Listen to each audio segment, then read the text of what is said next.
Presentations, Annual State of the City, Mayor Teri Johnston. We're just getting it queued up. And I would love to think that all of you have showed up this evening to hear the State of the City speech. I know that's probably not the case, but I appreciate you being in the audience at any point. We're queuing it up right now, so it'll be just 1 second. Well, good evening, everyone. I'm Mayor Teri Johnston, and tonight I'll be delivering my 5th State of the City address to celebrate our progress, to acknowledge our challenges, and to share with you how the City of Key West is preparing for our future. You know, I have been in Key West city politics now since 2007, and one of my most treasured mentors during that time has been former County Mayor Shirley Freeman. The first thing that Shirley Freeman said to me is, look like a mayor, dress like a mayor, and act like a mayor. And I've really certainly tried, but in full disclosure, over the past 15 years, I've fallen off of that professional fashion wagon a couple times, normally during Fantasy Fest, or during the Locals Parade, or during the Headdress Ball most recently. But it's that creative, fun community that drew Dara and I to Key West several years ago. So tonight I'd like to recognize some other people who also share my love for this town. My Vice Mayor, Sam Kaufman, Commissioners Jimmy Weekly, Billy Wardlow, Lisette Carey, Mary Lou Hoover, and via Zoom tonight because he's ill, Clayton Lopez, along with City Manager Patty McLaughlin, Interim City Attorney Ron Ramsing, City Clerk Sherry Smith, and all of the department heads in attendance this evening who normally sit in the back row. Over the past year, we've come a long way to achieve our strategic vision, and while there are many challenges still out in front of us, I'm very proud of what we've accomplished together to position Key West for a better future. And that better future will be set by those coming together to build community and to create opportunity, not by those willing to tear us down. While a shortage of adequate housing has now gripped the entire nation, Key West has long faced housing insecurities. Competition for our existing housing stock is fierce between our full-time residents, our military personnel, our second homeowners, and an exploding vacation rental market. So tonight, I am very pleased to share with you the following Housing Progress Report. In collaboration with our Key West Housing Authority, applications are now being accepted for the 103 units at Garden View Apartments on College Road. The City of Key West committed over $12 million in funding in land authority funds and land to bring this affordable housing project to fruition. And according to the Housing Authority, monthly rents are going to range from $264 to $1,321 a month. And to help keep these monthly rents low, the city also assists the Housing Authority by providing over $500,000 in sewer fees, solid waste, and stormwater services. This July, our commission also approved the 126-unit housing development, the Lofts at Bahama Village. Construction is slated to begin at the end of May for this mix of 98 affordable rentals and 28 2- and 3-bedroom homeownership units. The city also subsidizes product with over $4 million from land authority funds and donated land. Our commission also approved 150 early evacuation BPAS units. And I'm sorry to use acronyms because some people don't use those every day. BPAS units are building permit allocation systems. That's how many units we can build every year. So we approved 150 of those for the Monroe County School District, who after 20 years of discussion are moving forward on housing their teacher, staff, and other key personnel out at Trumbull Road. So congratulations to Superintendent Axford and her team for advancing that critical housing. 6 months ago, this commission also approved a revision to a development agreement with the Perry Court owner for 48 new affordable housing units to be infilled at 541 White Street. We are right now awaiting his first building permit applications. And our city continues to collaborate with housing partners. We are providing financial support for 100 transitional and affordable housing units at Poinciana, initiated by a partnership between the Florida Keys Outreach and A.H. Monroe. And the city also helps to fund Habitat for Humanity home repair program, allowing our low-income residents to maintain their multi-generational homes. On December 13th, our Monroe County Sheriff's Department held a groundbreaking ceremony for their 24 affordable housing units to house their first responders on a plot of land at Trumbo Road, which was part of a land swap allowing us to build our homeless facility on College Road. Our housing progress, however, has not come without obstacles. Our BPAS units are running out quickly. And this year, we lost our housing director and community development director, Demetria Simpson, after just 5 months with the City of Key West. It is very clear, however, that we need an experienced housing director to focus solely on alleviating our housing issues in Key West. But there are also some opportunities out there for housing, and probably the most impactful would be the 18 acres of buildable land at Sigsbee. We continue to meet with the base commanders and military officials who are now in the process of completing a formalized needs assessment for those 18 acres.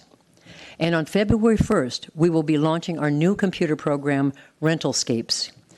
Right now, the City of Key West lacks quality information about short-term rentals, making it difficult to monitor our housing stock, to enforce our short-term rental ordinances, and to collect occupancy taxes and fees. This program is going to give us proactive, real-time reporting tools to manage short-term rentals in Key West. Programs like this have been highly successful all over Monroe County, resulting in increased fines and a reduction of illegal rentals. And as you know, we have been meeting with the community on a proposed short-term rental ordinance, creating a 6-month rental category.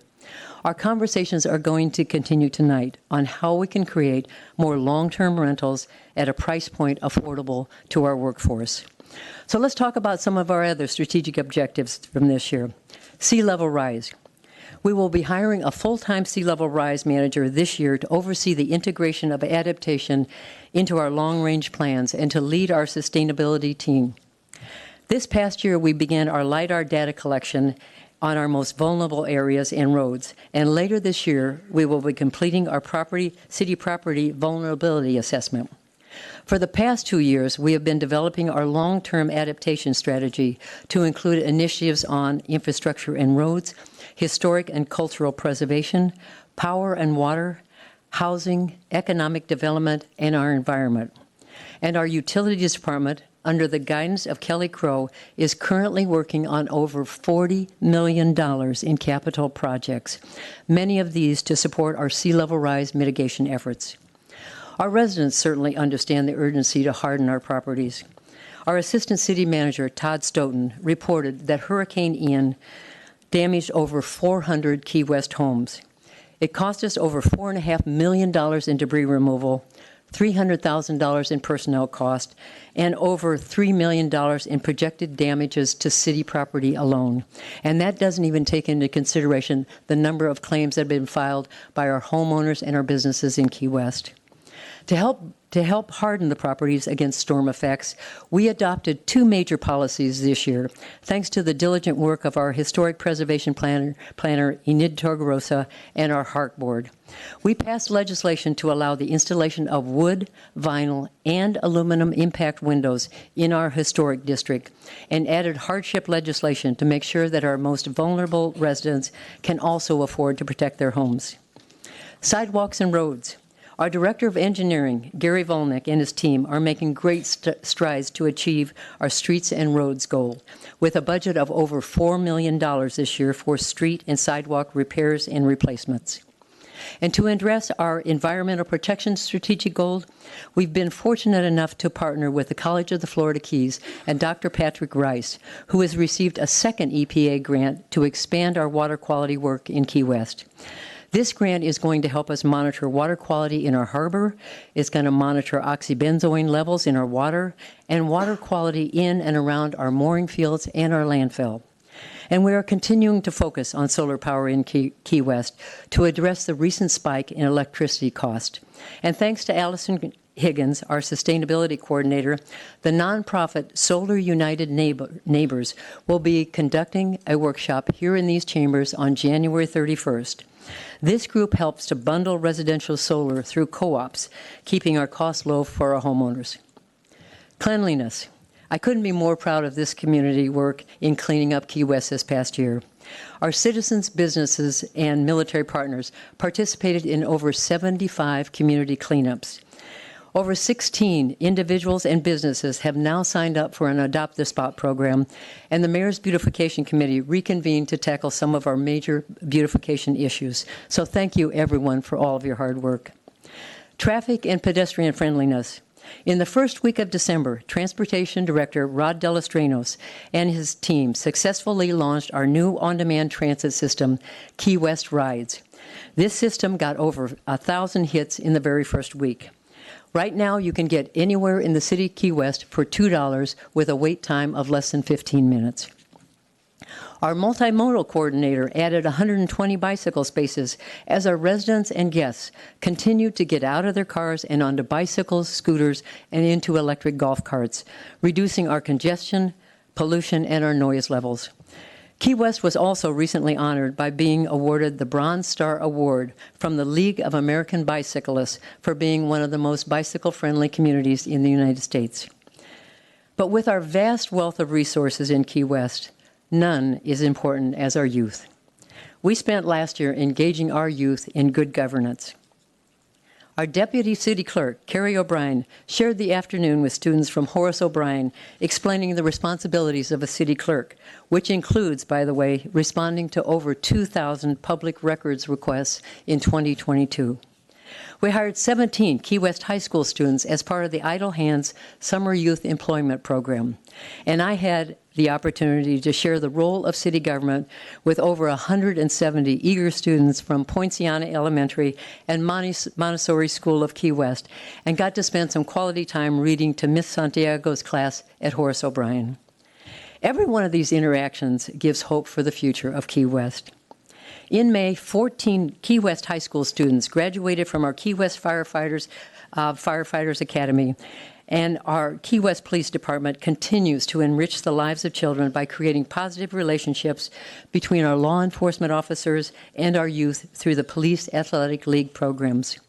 We held lively political debates at Somerset Academy in August, and we honored our Key West High School softball and baseball teams with proclamations in 2022 to recognize their many accomplishments. This year, we also updated our vision statement to reflect Key West in 2022, honoring our past while preparing for the future. And preparing for the future is going to require thoughtful change. Bayview Park, Mallory Square, Duval Street, Clinton Square, and our Triangle, all examples of thoughtful change in process, retaining our rich history while upgrading our resources to more effectively meet the needs of our growing population, both in residents as in visitors. I'm sure it comes as no surprise to any of you that the city of Key West has grown in population for the past 12 years straight. Mallory Square nor Bayview Park are getting any bigger. So how do we address the multitude of competing needs for these highly desirable spaces? We use them better and more effectively for the enjoyment of more people.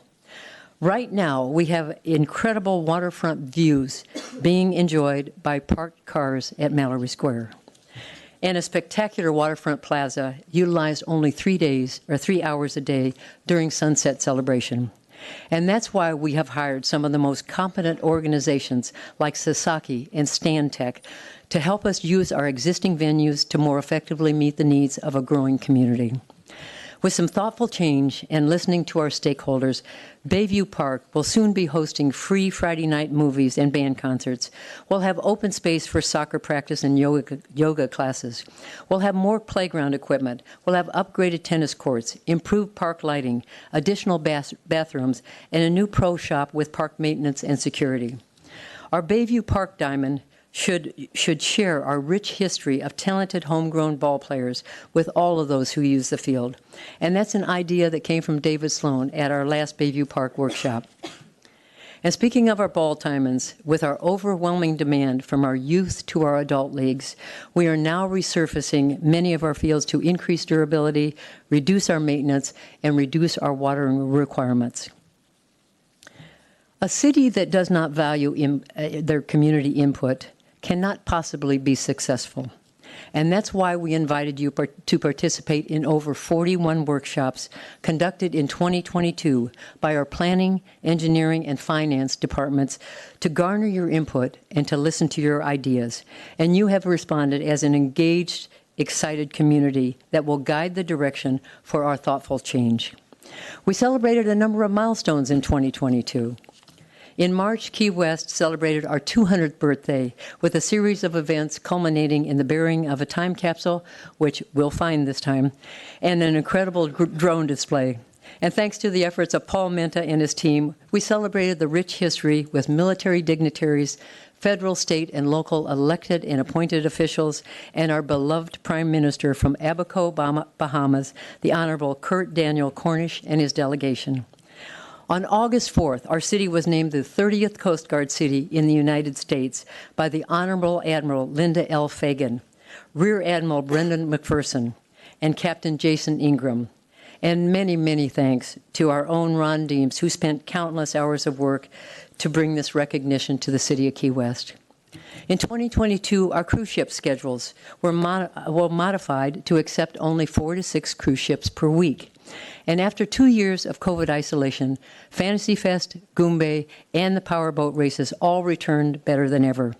And as always, Key West celebrated the holidays as only Key West can. With our Bayview Park tree lighting, our beloved holiday parade, the incredible decorations at the historic Seaport, our lighted boat parade, the menorah lighting, and finally the celebration of Kwanzaa on December 26th. And we were also able to watch Sushi descend from her red pump for the 25th and final time this New Year's Eve. And like many of you, the city of Key West has struggled with attracting and retaining quality employees. Right now, we have over 64 openings in the city. Our city manager, Patty McLaughlin, has made it her mission to create a positive work environment for our employees to thrive and to grow in. Patty, along with HR Director Samantha Ferris, have initiated formal programs for performance evaluations and career paths to encourage our highly functioning employees. And we have employee recognition events to continue to help build strong camaraderie within City Hall. And we continue to be a kind, compassionate community, and I am very proud of our humanitarian efforts in 2022. In February, our community came together to support our Ukrainian residents and their fight for freedom. And throughout the year, we continued to keep our volunteer food pantries well-stocked to feed those less fortunate. On November 7th, we welcomed a heartbroken mother and aunt who dedicated this bench in memory of her 21-year-old daughter and niece who committed suicide. Her mother told us that Key West was always her daughter's happy spot. We renamed our pavilion One Human Family Pavilion, thanks to Dorian Patton. Our community recognized National Homeless Memorial Day on August 16th for the 73 souls who died on our streets. 5 of them were infants. We can hopefully get our residents off of our streets and on a path to recovery with the construction of our new shelter this March. On December 17th, our local Kia dealership and our general manager, Josh Bottoms, hosted a free Kia Community Day at the Truman Waterfront in support of all of our families. And the big brothers and big sisters of Miami's and Miami Dolphins joined us at Douglas Gym this year to donate bedding and mattresses for those families impacted by Hurricane Ian. And our incredible partner, the American Red Cross, were immediately on site to offer assistance during our tragic Flagler Avenue fire that displaced not only businesses but families.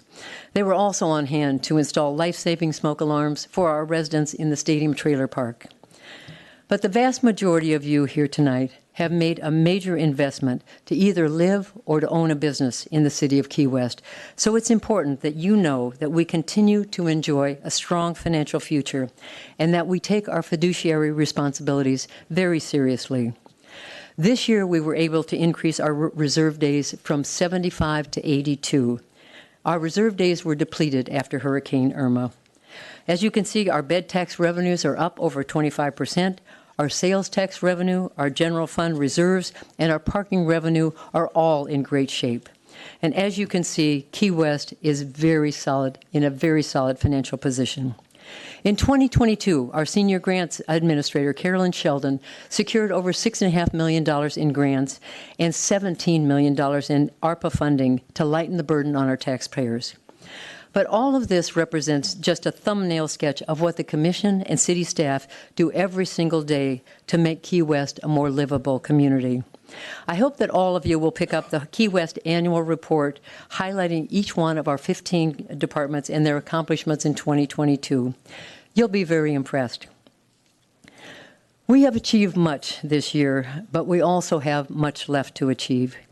And we can accomplish it all if everyone in our community can open our minds and our hearts to new things, new ideas, and new people. Because coming together is just a beginning. Staying together is real progress, but working together is success. So here's to a very successful and peaceful 2023 to each and every one of you, and thank you for your attention this evening. Thank you.